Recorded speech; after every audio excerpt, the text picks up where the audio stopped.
네, 이런 절망적인 이야기 한 번쯤 들어보셨을 텐데요. 는 사실 겪어보지 않고서는 알 수 없는 거지만 한마디만 하고 싶습니다. 이 절망적인 상황에 오래 빠져 계시면 안 됩니다. 네, 제 경험상 이것만은 확실합니다. 앞으로 나아가셔야 합니다. 안녕하십니까? 물리치료사가 바라보는 척수 손상의 모든 것 척수쌤 최철훈입니다. 네, 오늘은 재활에 관한 이야기를 해보려고 합니다. 네, 신경계 물리치료사로서 환자분들이 물어보는 질문 중에서 저한테 물어보는 질문 중에서 제일 대답하기 힘든 게 뭘까 고민을 좀 해봤는데요. 제 생각에 그 질문은 언제쯤 걸을 수 있을까요? 입니다. 언제쯤 걸을 수 있을까요? 네, 정확하게 이렇게 물어보는 거. 네, 일단 언제쯤이라고 하면 일단 걸을 수 있다는 전제로 말씀하시는 거겠죠. 그리고 언제 다 나을까를 물어보시는 게 아닐까. 언제쯤 걸을 수 있을까요? 네. 이렇게 물어보시면 베스트 답변은 아마도 열심히 재활해 보시면 좋은 결과가 있을 겁니다. 라고 하는 게 맞겠지만 전 이렇게 이야기하면서도 경우에 따라서 마음이 네, 한켠으로는 불편합니다. 네. 오늘은 이 척수 손상 이후에 다시 걸을 수 있나 이 걷기 훈련에 대해서 한번 이야기를 해볼까 합니다. 네, 이해를 돕기 위해서 치료사들이 생각하는 이 걷기라고 하는 이 걷기의 종류를 네 가지로 좀 세분화해 볼 수 있는데요. 네 가지로. 먼저 첫 번째는 커뮤니티 게이트, 커뮤니티 워킹이라고 해서 뭐 지역 사회에서 걸을 수 있는 정도를 이야기합니다. 집 밖에서도 걸어서 생활할 수 있는 정도를 단순하게 이야기하는 겁니다. 저는 개인적으로 이 커뮤니티 게이트라고 하면 횡단보도를 이 횡단보도 어느 정도의 거리든 횡단보도를 건널 수 있는 정도라고 생각을 하고 있습니다. 네, 두 번째는 집에서 걸을 수 있는 정도, 집 안에서 걸을 수 있고, 그리고 밖에 나갈 때는 주로 휠체어를 이용하는 그 정도의 네, 걷는 정도, 걷는 걷기의 종류를 이야기합니다. 네, 그리고 세 번째는 운동을 위해서 걷기는 가능하다는 정도입니다. 집에서나 밖에서나 휠체어를 이용해서 이렇게 걷게 됩니다. 다만 보조를 받아서 하루에 한두 번 정도는 이제 걷는 운동을 위해서 네, 운동을 위해서 걷는 정도입니다. 네, 그리고 마지막 걷기의 종류 네 번째는 이제 걷기 힘들다, 걷기 힘든 정도를 이야기합니다. 그래서 이런 분들은 이동을 위해서 뭐 안이든 밖이든 이동을 위해서 휠체어만을 이용합니다. 그리고 이런 분들도 단 치료실에서는 치료사와 보행 훈련을 하는 동안에는 걸 수도 있는 정도 이렇게 걷기의 종류를 네 가지 정도로 구분해서 치료사들은 생각을 하고 있습니다. 네, 다들 아시겠지만 척수를 다치면 걷기가 힘들어집니다. 그래서 걷기 훈련이 재활의 한 부분을 차지합니다. 네, 이게 다는 아니고요. 한 부분입니다. 한 부분. 또 다들 아시는 바와 같이 불완전 손상은 완전 손상보다 그럴 수 있는 가능성이 높다라고 이야기를 합니다만 재활 과정에서는 완전 손상이든 불완전 손상이든 대체로 치료 과정에 걷기 훈련을 하게 됩니다. 네, 걷기 훈련이라고 해서 사실 실제로 서서 발을 한 발 한 발 이렇게 내리는 훈련만 말하는 건 아니고 이 정도의 단계까지 가기 위한 사전 훈련들도 사전 연습들도 사실은 다 걷기 위한 훈련이라고 할 수 있겠습니다. 뭐 근력 운동, 하지의 근력을 키우기 위한 그런 근력 운동도 포함이 될 거고 그리고 서서 걸으려면 서서 이렇게 중심을 잡을 수 있어야겠죠. 그래서 중심 잡는 균형 훈련도 걷기 훈련에 포함이 될 수 있습니다. 그리고 이렇게 한 발 한 발 잘 내디디려면 감각이 좋아야겠죠. 그래서 이런 감각 재교육하는 그런 훈련들도 넓게 포함을 하면 걷기 훈련에 포함이 된다라고 할 수 있겠습니다. 네, 걷기 훈련을 이야기하려면 기본적으로 이 척수에 대해서 좀 아셔야 되는데 척수를 다치면 힘이 없어지고 네, 감각이 무뎌지고 그리고 없었던 통증이 생기고 그리고 경직, 흔히 우리 강직이라고 이야기하는 강직이 생기기도 합니다. 네, 그래서 치료사들은 다양한 평가를 하게 됩니다. 근력이 어느 정도 되는지, 그리고 감각이 있는지 없는지, 또 그리고 각 관절마다 이렇게 움직임, 이 가동 범위가 얼마나 되는지, 그리고 설 수 있다면 서서 균형을 잡는 능력은 어느 정도 되는지, 그리고 뭐 경직이나 뻣뻣함이 있는지 이런 것들을 평가하게 됩니다. 또 이런 평가를 종합해서 이제 걷기 훈련을 언제쯤 시작하면 되겠다라고 결정을 할 수 있게 되는 거죠. 그리고 걷기 훈련을 시작하면서 이제 한 발씩 내딜 수 있다. 그렇게 되면 또 이제 얼마나 좋아지고 있는지를 관찰하기 위해서 지속적으로 이렇게 관찰하기 위해서 걷는 속도나 또 걷는다면 얼마나 오래 걸을 수 있는지 그 어떤 지구력 그리고 균형 능력 같은 것들을 또 평가를 합니다. 이렇게 걷기 위해서 많은 평가가 있다는 것은 그런 이 걷기 위한 과정까지 가기 위한 이런 사전 어떤 작업이 많이 필요하다라는 것을 뜻하게 됩니다. 이게 일주일이 걸릴 수도 있고 그리고 뭐 길게는 6개월이 넘게 걸릴 수도 있는 겁니다.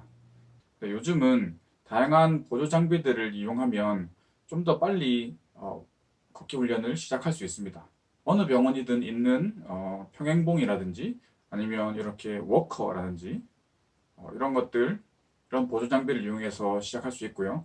그리고 최근에는 아주 고가의 로봇 보행 훈련 장비가 갖춰진 곳이 많이 있습니다. 이런 로봇 보행 훈련 장비를 이용하면 넘어지지 않고 아주 바른 자세로 이렇게 걷는 연습을 매우 초기에 시작할 수가 있는 거죠.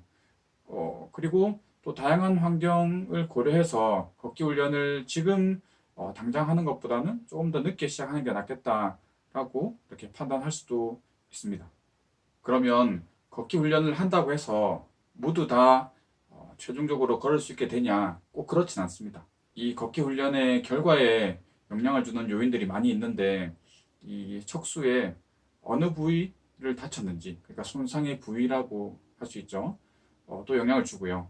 그리고 그 부위를 얼마나 심하게 다쳤는지, 이 손상의 정도도 이런 걷기 훈련의 결과에 영향을 줍니다. 그리고 손상 이후에 얼마나 지났는지도 이것도 지금 걷기 훈련을 했을 때 그 결과가 어떨 것이다라고 예측하는데 영향을 주게 됩니다. 그리고 현재 나의 체력이 좋은지 안 좋은지도 영향을 줄 수 있고 그리고 지금 나의 나이가 어떤지 젊은지 아니면 나이가 많은지도 영향을 주겠죠.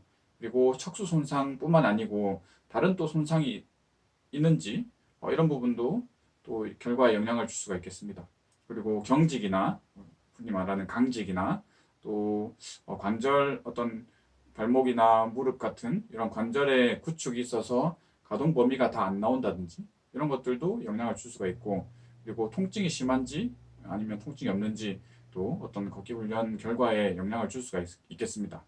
결론적으로 말씀을 드리자면 언제쯤 걸을 수 있을까요? 다시 걸을 수 있을까요? 라고 물어보시면 정확한 답변은 예측하기 어렵다입니다. 너무 많은 이런 변수들이 있기 때문에 예측하기 어려운 게 사실입니다. 하지만 이렇게 말씀드릴 수는 있죠. 한 연구에 따르면 척수 손상을 당한 이 사람이 재활병원에 입원했을 때 그리고 이 재활을 거쳐서 퇴원하는 시점에 보조 장비나 어떤 보조 도구를 사용해서 누군가에게 도움을 받지 않고 혼자서 걸을 수 있는 비율을 이야기해 놓은 연구가 있습니다. 물론 이 연구는 그 외국의 사례를 연구한 거기 때문에 우리나라랑 조금 실정이 안 맞을 수가 있지만 어쨌든 뭐 외국이든 한국이든 척수 손상을 당했다는 사실은 똑같은 거니까 어느 정도 이렇게 참고할 수 있는 자료는 되지 않을까 생각을 합니다. 그래서 준비를 해봤는데 여기서 주의할 점은 이 네 가지로 나눠놨는데요. 근데 이 입원할 당시에 아시아 척도라고 해서 척수 손상을 당한 부위가 아니라 척수 손상을 당한 정도가 어느 정도 되는지를 나타내는 아시아 척도를 기준으로 구분을 해놨습니다. 이 연구의 결과를 보면 입원할 당시에 손상의 정도가 아시아 A였다. 네, 라면 퇴원할 때 이분이 다양한 보조 장비를 이용해서 혼자 걷는 비율이 6.4%다 라고 이야기를 하고 있고요. 그리고 입원할 당시에 손상의 정도가 아시아 B였다 라고 하면 퇴원할 때 다양한 보조 장비를 이용해서 혼자 걸을 수 있는 비율이 23.5%였다 라고 이야기를 합니다. 그리고 손상 정도가 아시아 C다.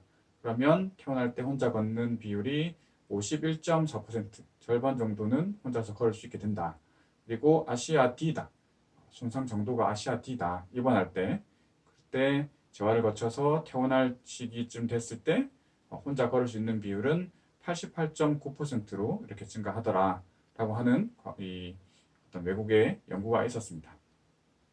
네, 이 연구 결과를 풀어서 한번 설명을 해보자면 제가 그동안 말씀드린 게 다 포함이 되는 건데 완전 손상인 분들은 보조 장비나 어떤 보조 도구를 이용해서 혼자서 걸을 수 있는 비율이 매우 낮다. 매우 힘들고 또 속도도 느리다. 그래서 이런 분들은 대체로 혼자 걷기보다는 휠체어를 이용해서 이렇게 걷는 것을 대신하게 된다라는 거고, 운동이나 연습을 위한 그런 걷기 훈련은 하실 거다. 그리고 손상 정도에 따라서 감각이 좋으면 좋을수록 이렇게 걸을 수 있는 가능성은 높아지겠다 라고 하는 걸 알 수 있고, 그리고 불완전 손상인 경우에는 완전 손상인 경우보다 걸을 수 있는 가능성이 더 높아진다 라는 걸 뜻하고, 불완전 손상 중에서도 여러 가지 종류가 있는데요.